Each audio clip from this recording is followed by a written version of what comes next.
Okay mga suki, ito ang ating mga update. Yung dumating ating mga LED na ilaw. Yung 18 watts, meron tayong dumating na mga ilaw. 18 watts. 10 watts saka 15 watts. At ito yung yung feeding bottle at saka yung nipple ng mga chupon, meron tayong dumating yan. Tapos ito pang sponge, steel wool, meron din tayong dumating na steel wool. Yung double adhesive tape, meron din tayong dumating. At saka yung packaging tape na clear, yung malaki, meron tayong dumating yan. At yung ating suki na mahanap ng declogger sa panglinis ng lababo, ayan, meron tayong dumating yan. Okay. At yung itlog ulit, dati rin ang presyo, wala rin pagbabago. At yung ginisa mix na 40 grams, meron din tayong dumating. O, pati yung gas, meron din tayong dumating na gas. Okay, ito po. Yung trust pills, yung elbow macaroni, at saka yung honey junior, at saka yung honey king na tsokolate. Peanut chocolate, meron din tayong dumating yan. At yung yung sinigang with gabi, meron din tayong dumating. At yung mga cubes sa beef, chicken at saka pork, ayan, halos makompleto na naman. Dito pa, yung rice coffee natin, meron na tayong dumating na rice coffee. Yung mga suki natin sa rice coffee. Yung smart dishwashing paste na 200 grams, meron na tayong dumating. Okay, nabuhay na ulit kasi si Cabral. Okay mga suki, magandang araw po sa inyo. Marinaldo po sa inyo, Gabos. Ako po si Joseph, Sari-Sari Store Owner. Ito po ang ating mini podcast na pang-18. Ang pag-uusapan po natin ay mga update ng ating mga price at mga bagong produktong dumating mula noon hanggang ngayon. Okay, recap ulit. Yung rice coffee, meron na tayong dumating. Yung smart dishwashing paste, meron na pong dumating. At sa mga cube din po, meron po tayong dumating na cubes, beef, chicken at saka pork. At yung sinigang with gabi po, meron po siyang free. Pag bumili po kayo ng kalahating dosena, may libre po yung isa. At ito po, yung trust pills na contraceptive, meron na rin po tayong dumating niyan. Macaroni, elbow, meron po tayong dumating. At saka yung honey na chocolate peanut, honey junior saka king. Yan po ang dumating. At yung LPG gas, meron po. At ginasa mix na 40 grams, meron din pong dumating. At kada-deliver din lang po ng ating itlog, medium, dati rin pong presyo. At ang iba pang dumating po ay yung mga ilaw na LED bulb, 18 watts, 10 watts, saka 15 watts. At yung latex na nipple regular, at saka yung feeding bottle na 4 ounce, saka 8 ounce. At saka itong sponge, sponge na foam, at saka yung steel wool, double adhesive tape, at saka packaging tape na malaki, yung clear yan. At ang pinakahuli ay yung declogger. Ayan, maganda-ganda ngayon ang natin. Maganda-ganda rin po ang pasok ng pera. Maganda-ganda rin ang nagsisibalikan na po ang ating mga supply, kaya makakompleto na naman. Bali nung Monday, ang iba po niya nung Monday pa po siya dumating. Naroon na ba ngayon? Martes na ba ngayon? O Miyerkules na? Miyerkules na pala. 2 days lang late. Anyway, ganun talaga. At least na-update ko pa naman. Kasi nung mga nakarang araw kasi, kahapon kasi, busy ako sa kaayos ng mga supply. At ngayon naman araw, dumating naman si Sheridan Marketing. Kaya yung mga ilaw natin na replenish na ulit. At pati si Pagkabral nag-deliver na ulit ng ng rice coffee. Kasi yung ating rice coffee, ang nag-supply po sa atin yan ay si Cabral. Siya po ang nag-supply niyan. Pag ilaw naman po ay si Focus. Ayan, alam niyo na. Pag ang produkto po ay mga Gas, syempre walang iba dyan sa libuton lang yan galing. Ano po? At pag ito naman sa ano, sa mga Honey King, tapos yung Elbo Macaroni, ang supplier rin po natin yan ay si Bonaire. At pag ito naman po mga cubes, mga pangsigang, ayan po ay si Montana. At ito naman pong, ano pa, may nakalimutan pa ba tayo? Okay na, ayan ata mga supplies, sinarabi ko na lahat. Ganyan po talaga dito sa amin sa tindahan, halos bawat linggo po dumarating na stock, nagre-replenish yung mga luma nating stock. At yung, kaya lang po yung ibang mga promo nating produkto ay naubos na. Pero meron pa namang dumarating na iba. Siguro manakanakang may dumarating tayo mga bagong supply at kumukuha po tayo para naman madagdagan ang ating mga inventory sa ating tindahan. Kasi ang focus natin ngayon ay ma-replace yung mga lumang stock at kung may mga bagong stock tayong kailangang i-add in sa ating mga paninda. Yan po. Bali po kung dito naman po kasi sa negosyo natin ngayong month ng February ay maganda-ganda naman po ang pasok ng pera. Kaya yan, syempre good news. Syempre pag medyo maganda-ganda ang pasok ng pera, mayroon tayong extra income. Pag may extra kang income, anong dapat mong gawin? Syempre gastusin. Ayan, preparation na naman sa mga gastusan. Kasi pag February, madaming gastusan din yan. Siyempre, yung mga bata, may gastusin sa school at kung ano pa. Bale, yan po siguro ang ating mga update sa mga produkto natin na dumating. Ang inaantay ko pang dumating ay yung sa nating supplier ng mga veg tree, yung mga iba pang gatas. Siguro naman yan, mga Webes or Viernes naman siguro, darating na naman yan yung supply natin ng mga Nestle product. Kasi ang Nestle, napaka-regular niyan mag-supply. Pati na rin si Feedscore, yung mga Jack and Jill product natin, regular yan nang pumapasok. Mga magaling yan na mag-supply, predictable. Kaya lang yung ibang mga produkto natin, medyo hindi ganang predictable yung supply natin ng mga diaper. Kasi yung diaper natin, ang supplier natin yan, si Pentagon. Yun yan, nakabase yan doon sa Legazpi, ang kanilang warehouse. Doon po sila, Legazpi, ano ba? Hindi, sa pili lang para sa Pentagon. Diyan po sila nakabase. Diyan po ang ating supply galing. Siya naman po nagsusupply dito sa Naga, sa mga supermarket, sa mga malaking pamilihan, sila lang po ang nagsusupply.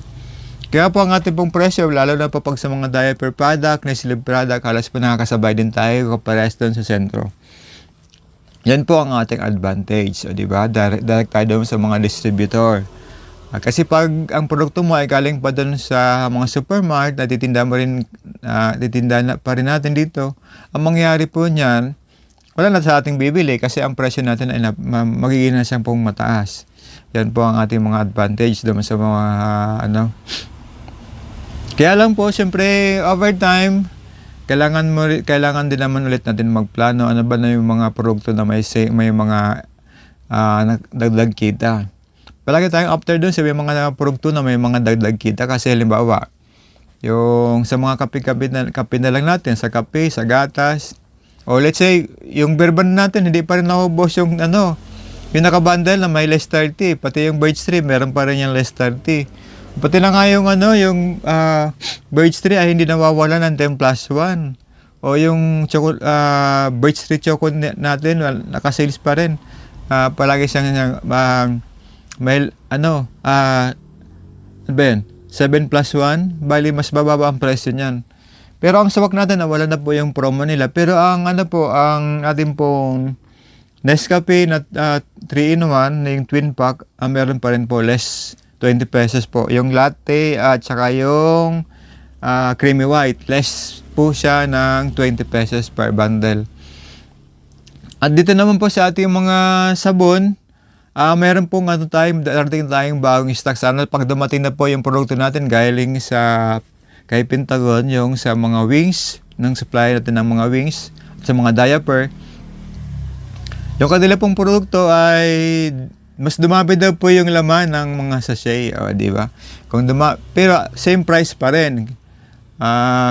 Dinamihan na yung laman, naka-sales pa rin sila, naka 6 plus 1, may libre pang isang piraso. Kagaya din po doon sa sa syrup natin na powder, naka 6 plus 1 din 'yan. Kaya po yung mga shampoo natin, yung Sunsilk may 11 plus 1. Paliw pag nagkaya ng mga presyo po, ang presyo niyan, yung isang piraso, talagang libre po talaga kahit i-compute nyo po. Libre po talaga ang isang piraso niyan. Mayroon din tayong yung clear shampoo. Libre ang naka-price lang po yan sa 11 pieces, pero 12 pieces po siya. Bali, 10 plus 1 siya. Yung sa 11 plus 1. Yung isang piraso talaga niyan ay discounted yon. Kaya nga po nakalibre yon. At yung mga pang-automatic na mga pang-laundry, kung kayo po ay meron kayong mga washing machine na automatic o kaya nagpa-laundry kayo, meron na tayong mga surf liquid na affordable naman. Kung ayaw nyo sa surf, meron tayong wings na mas cheaper. Ang wings liquid po natin, ang presyo lang po niyan 29, 6 na piraso na po. Napaka-affordable niya po talaga. At ito naman po sa ating mga gatas. Alam niyo na po, yung Bear Brand po natin, Bear Brand, Nido, meron po tayong Cerelac dyan, may Bona Kid. Ayan, ang mga presyo po niyan, hindi naman nagtataasan. At isa pa nga pala, meron tayong darating na Bear Brand Adult na may promo pa rin daw po yung darating sa atin. Kasi ang inulit kong sabi ko sa ating supplier ng Nestle, baka naman meron pa kayo dyan ng budget para sa mga promo ng mga gatas. Kaya sa awa ng Diyos, nahanapan po tayo. Meron po daw tayong makukuha ng, kaya lang sa Bear Brand Adult, discounted daw po yung price. Parang basta mayroon siyang discount. Hindi ko pa gano'n nakikita kasi wala pa yung papel, yung deliveries niya. Pero naman ngayon kasi ilang araw na lang bago mag February 14. Today is 12, 13. Uy, Sabado yung February 14. Ayan. Kaya po, di ba sabi ko nakukwento ko na po sa inyo na dito sa ganyang mga okasyon, ang paghahandaan po natin, lalo pa tayo ay malapit sa mga school, yung mga folder o kaya kartulina o kaya colored paper na ang kulay niya po ay pula. Yan po ang mga top seller niyan. At kung meron po tayong mga tsokolate, ayan, kaya nga binili ko na kanina kahapon nata to nag-deliver. Kahapon to nag-deliver ng mga Honey King. Ayan, yung honey natin. Kahit na po yan cheap, pero okay pa rin kasi ang presyo lang naman yan ay 35 at saka yung junior ay 32. Affordable po yan. At kung ayaw nyo naman po niya, meron po tayong Cloud9. Ang Cloud9 lang naman po, ang presyo po natin ay 100 lang po. Ang laman po niyan ay 12 pieces. Kita? Kaya pwede pa rin naman siya, affordable. At meron tayo dito mga plastic na red roses. Plastic nga lang kasi cheap lang para madali. Kasi yung fresh na bulaklak, mahal po yun. Pero kung yung plastic lang, forever nyo siyang pwedeng ilagay nyo sa inyong kwarto, sa base nyo, mga flower base, hindi siya malalanta. Ang presyo niya lang po dito, ang binta po namin dito ay 10 piso kasi nakuha ko pa yan last year. Pero mga product po niyan, hindi naman gaano tataasan, palagi po yung mura. Binili po namin yan doon sa Hong. Alam niyo pa yung Hong?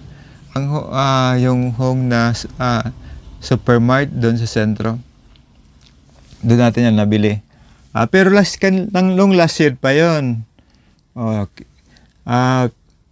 Siyempre, anong taon naman yan? 2025 pa yon, last year. Tapos kita nyo, hindi siya nasira. Itinago ko lang. Pagkatapos ng okasyon, tatago naman ulit. Siguro po kung napapansin nyo po, ang ating pong mga paninda dito sa tindahan, halos punong-puno po ang ating store. wala na pong ang space para paglagyan ng mga dumarating pang mga stocks. Ang iba po nandoon sa bodega. Kaya lang syempre gusto ko talaga makumpleto lahat. Kung mamarapatin nga saan, dapat mayroon pa tayong ibang malagyan ng mga produkto natin. Kasi ang iba hindi nakakalagay doon sa display. Ang iba naman, parang tingin ko nga na overstock, pero hindi naman siguro. Kasi meron tayong mga stock na dati hindi nakatago yan na lang sa mga box. Ngayon, ginawa ko po, sana po wag naman magbaha, kasi pag bumaha, delikado itong mga produkto natin nasa baba. Madami tayo siguro nitong hakotin papunta doon sa bodega. Kasi po kung taga dito po kayo sa Calawag, dito po kayo sa Philippine, ang aking pong location dito, kaya nga po doon sa may kanto ng school, meron po doon nakalagay na signage. Ang lugar na to ay binabaha. Sa ganun pa lang na paskil, ibig sabihin, ang lugar na to ay prone talaga sa baha. At napakatas po dito ng tubig sa aming lugar. Kung diyan ka po sa mismong daan, diyan sa tinampo mismo, siguro kung meron kang kotse niyan, yung kataasan ng baha, siguro, yan, lampas yan sa bubong ng iyong sakyan, ng tubig. Kaya nga dito sa amin, nakailang beses na kami pa-elevate ng flooring namin, kaya mababa na po ang aming kisame. Ayan po, mababa na ang kisame. Kaya, wala tayong magagawa kasi, kailangan nating makaiwas sa baha. Pero yun pa rin, binabaha pa rin tayo. Wala siguro itong remedyo. Kaya nga sabi ko, pag nakaipon-ipon tayo ng pera, sana makaipon tayo ng medyo makaawan-awan na yung pera para naman mapalagyan natin ito ng another second floor. Kasi na-imagine ko dito sa may tapat niya, parang gusto ko siya naka-high ceiling, at dito naman sa may bandang kinauupan ko, ang naplano ko po dito ay lagyan siya ng sa taas ay mag-isang parang office, at the same time storage. Para pag magbabaha, isasalian na lang doon sa taas. Itapon lang doon sa taas ng mga ibang mga stock natin, para naman safe. Kasi pag nagkakaroon ng baha, problematic po dito kasi ang madaming putik ang paglilinis, grabe. Kapati nga doon sa loob ng bahay namin, pag bumaba ay madaming putik. Kaya ganun po ang sitwasyon pag kaya lang siyempre kailangan nating masanay. Sa bagay, sanay na nga eh. Yun na atang nakagawa namin dito sa Calawag, dito sa Philippine. Pag mababaha, maghahakot ka ng paninda, lalagay mo doon sa bodega. Pati na nga yung bodega namin, naabot na rin dati na mataas na yun. Hindi na halos, sabi ko, hindi na tumaabot ng baha. Tapos ngayon, naabot na rin. Kaya, over time, ewan ko ba saan ba ito hantong, baka magiging kaming parang sa water world. Sana, hindi naman po. Okay? Napahaba natin kwento ko doon tungkol sa baha. Ba talaga ay. Okay. Alam niyo po ngayon sa Valentine, kasi ilang araw na lang, ilang tulog na lang Valentine na, poros na celebration yan. At yung may mag-GS prom na naman ang mga bata, kaya dagdag gastusin sa mga magulang. Ayan, syempre kagaya natin, parents tayo, kailangan nating paghandaan yon. Kasi yung hindi na uniform, yung damit ng ating anak, kailangan bibili tayo niyan. Kung hindi bibili, aarkila. Siyempre, ang magkakapera nito yung mga parintahan ng mga pang GS prom o kaya juniors prom ng mga damit. Yung pang senior, iba na kasing tawag ngayon, di ba? Dati nung nag-aaral ako ng high school, ang tawag niyan, GS. Ngayon, kaya ngayon? Parang may juniors prom, may seniors prom. Magkaiba-iba na. Okay? Ngayon po, araw po ngayon ng Miyerkules. Miyerkules ko po itong gabi pinagre-record, at ipopost po natin siya bukas. Webes na po bukas. Ayan, ang bilis ng araw, bilis talaga ng panahon. Kaya po, hindi pwede magtatamad-tamad, kasi pag nagtatamad-tamad ka, patay ka. Kasi Pag nandito ka sa city, ang dami nating binabayaran. Gabayar ka ng yan dyan na naman, may bill ka na naman sa tubig. Sunod naman yan, yung sa internet. Sunod na naman yan, yung kuryente. Ang dami pa, ano. Okay, kaya, kailangan natin dito, palagi ka magtrabaho. Trabaho. Walang katapusang trabaho. Kaya, syempre, habang ganun palagi ang ating sistema, wala tayong magawa, syempre, kasi necessities yun. Imposible namang sabihin mo, hindi ka na magkukonsumo ng tubig. At imposible rin naman siguro na hindi ka magpapakabit ng internet. Kailangan natin ng internet ngayon kasi pag wala tayong internet, paano ako magkapag-communicate sa inyo? Okay? Mga suki, alam ko naman po na lagi po kayong nakahawak ng cellphone nyo. At lagi rin po na kayo nag-i-scroll sa inyong mga cellphone. At sana po sa pag-i-scroll nyo, ako din po ay makasama doon sa na-scroll nyo. No? Kikita nyo doon sa inyong mga feed ng Facebook o kaya sa YouTube. Huwag nyo pong kaligtaan na mag-subscribe sa aking YouTube channel. Huwag nyo lang rin pong kaligtaan na mag-follow sa aking Facebook account. Siyempre naman po, para po tayo ay palagi pong magkita-kits. Magkikita-kits ba? Okay. Kasi ito naman po kasi naisipan kong paraan para po makapag-communicate sa inyo. Ganon. Siyempre, modern ng panahon, kailangan din natin sumunod sa panahon. Kasi pag hindi po tayo sumunod sa panahon, tayo po ang kawawa. Kasi diba, kailangan natin mag-upgrade, mag-update. O, ayan. Alam niyo po, may isa po akong pinag-aaralan ngayon. Kasi, di ba yung mga, ewan ko ba kung tama ba yun? Paano daw kasi yumaman? Sabi ko, kung hindi ka ngayon kasing panahon, kahit magtrabaho ka na magtrabaho, hindi ka naman talaga basta yayaman. Pero na lang kung bigla kang nananalo sa loto, sugal yun, ayaw ko ng sugal.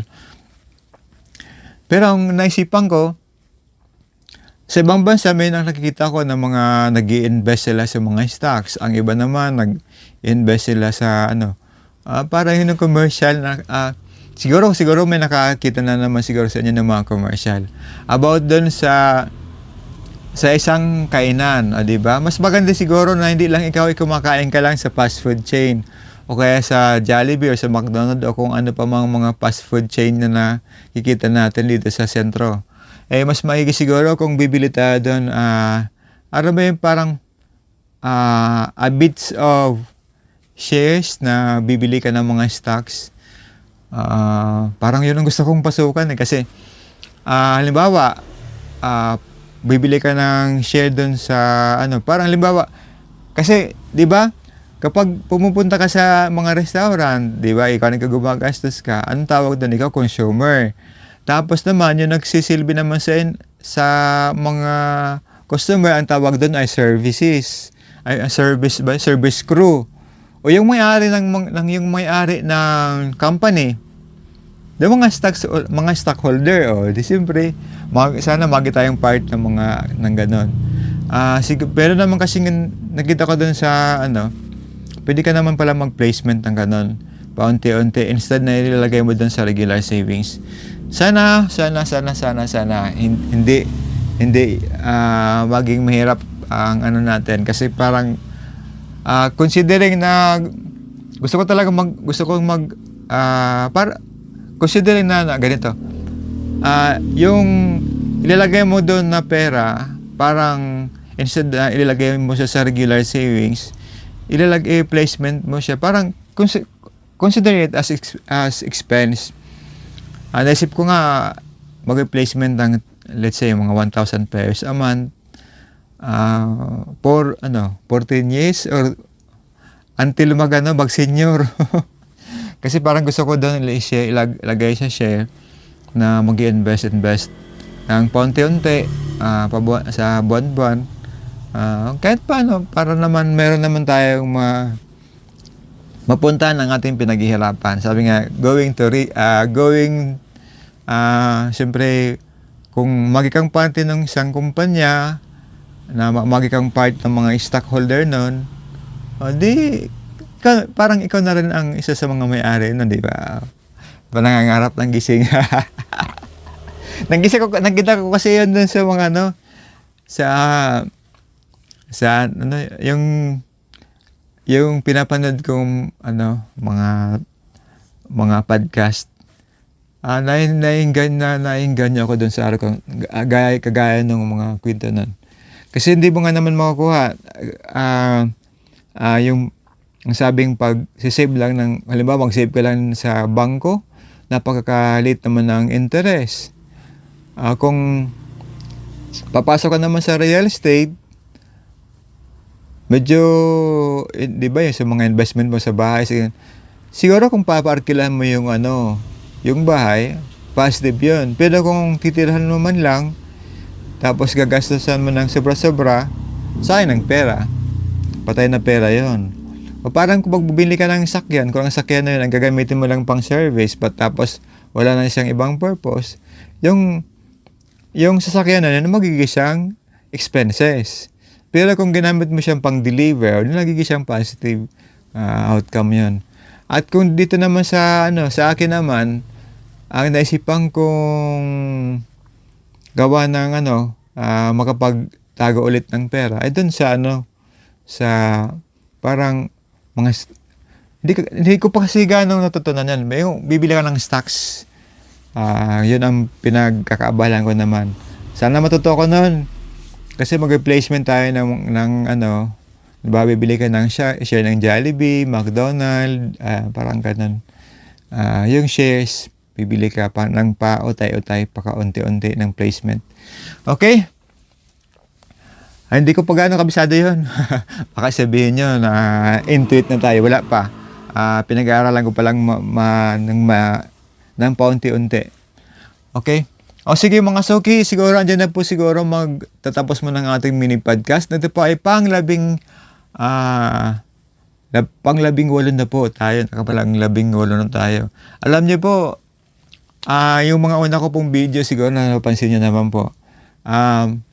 Mahirap magsalita sa harap ng camera. Yung pag-opening pa lang po, medyo busisi na. Maisip ka na kung anong sasabihin mo. At dito naman sa habang tumatagal kumbaga sa ay nasanay ulit tayo. Pati na yung ating ginagamit na lengguwahe ay Tagalog. Dati mas sanay tayo doon sa Bicol. Kaya naisipan ko kasi mas madami namang nakakaintindi ng Tagalog, kaya naisipan ko na Tagalog ang gamitin natin na language sa ating mini podcast. Ano kaya isipin natin gawin natin English? Wow! Hindi. Nag-joke lang ako. Pero kung kaya, ba't hindi? Pero mas naisip ko kasi para lahat ng tao ay maka-deliver tayo ng tamang mensahe, magkaintindihan. Kasi ang isang barrier sa pag-aasenso ng tao ay yung language. Kasi pag hindi kayo magkaintindihan, paano kayo magtatransact? Paano kayo maggagawa ng negosyo kung hindi kayo nagkakaintindihan? Kaya yan po ang pagkakaiba. At saka ito pong aking po paggawa ng content na ito po ay mini podcast para sa akin lang to. Sa ngayon ay hobby. Nasubukan ko rin mag-vlog, nasubukan ko na rin kung ano-ano pa. Pero exciting kasi para kumbaga na iba naman ang yung mundo. Di ba? Kasi pag habang kung maka-stuck ka na lang sa isang bagay, hindi ka na mag-innovate, hindi nagagana yung utak mo niyan. Di ba? Ngayon, ako ginagawa ko, gumagawa ko ng iba-ibang content na gusto kong gawin. Kasi doon naman ako nakakapag-relax. Kumbaga, para siyang, kung sa gripo, labasan mo siya ng ibang gusto mong gawin. Not necessarily magdagdag yung kita niya. Parang pang hindi naman talaga, ang first priority ko sa ganitong mga hobby ay ang matuto ng bagong mga, anong tawag dyan? Talent ba yun? Ay, hindi naman talent yun. Skills. Gusto ko matutunan ng iba't ibang skills na sa tingin ko naman kasi na sa tamang panahon. Napapanahon para tayo ay makapag-connect sa ating mga customer. Ayan naman po. Okay. Siguro, pwede tayo manong pasalamat kasi kanina pa akong kadadali dito eh. Okay mga suki, nagpapasalamat po ako sa inyong pag-antabay at pagkikinig sa akin. At kung di pa po kayo nakapag-subscribe, subscribe na po kayo.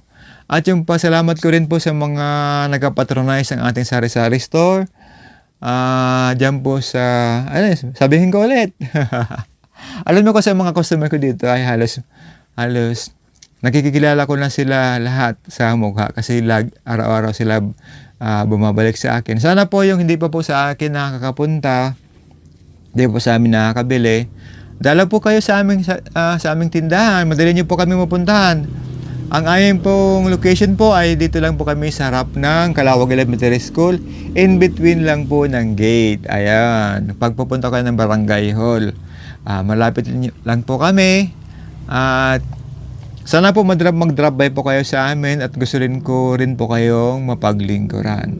At kung may gusto po kayong product na gusto po ninyong i-add din namin dito sa aming sari-sari store, feel free po. Sabihin nyo lang po kami at amin po yung isikaping makakuha tayo o kaya makahanap tayo ng supply.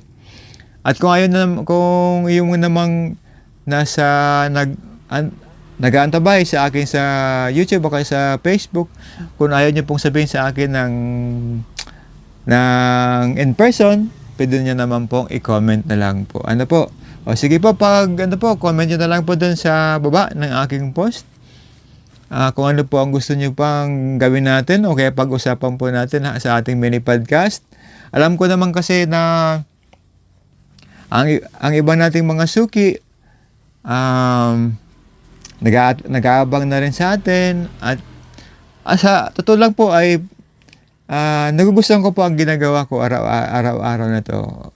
Siyempre, nakikita ko kasi habang nagsasalita ako dito sa harap ng camera, para bang nakikita ko kayo. May nakakadagdag na namang customer sa akin. Ayan. Okay mga sugi, dyan na po siguro magtatapos ang ating mini podcast ngayong araw ng Miyerkules. At i-post po natin ito ng Webes ng umaga. Okay mga sugi, bye-bye! See you!